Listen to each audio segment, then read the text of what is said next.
សូមមើលទង់ជ័យឆពាន់រាំងសីដែលមានរាំងស្មៃភ្លឺស្រស់ល្អខៀវលឿងក្រហមព្រមទាំងពណ៌សហង្សបាតនឹងពណ៌ដ៏ភ្លឺផ្លេកប្រទេសតូចធំបានស្ម័គ្រស្មាគមជំនុំគ្នាច្រើនអនេកព្រមយករាំងស្មីព្រះពុទ្ធគូត្រេកប្រសើរពុនពេក្រៃកន្លង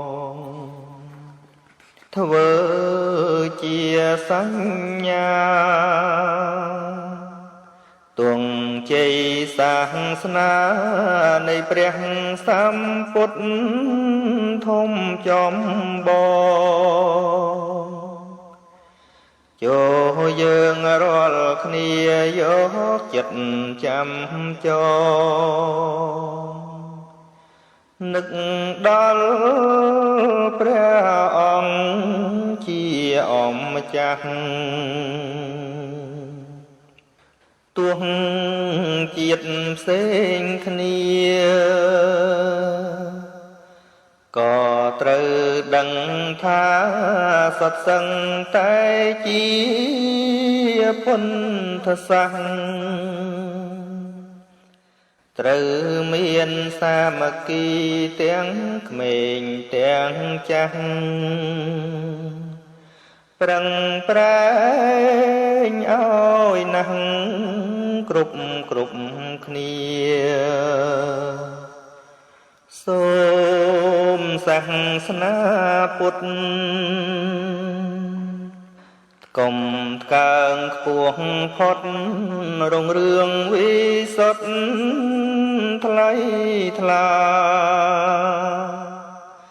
ហើយមានជ័យជោគផ្សាយពេញលោកាដោយជនជ្រះថ្លារាប់ច្រើនលាន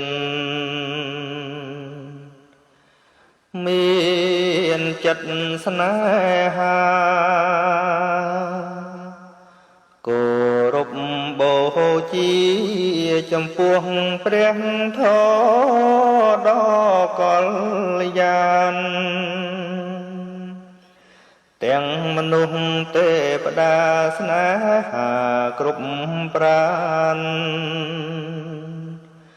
ប្រាថ្នាចង់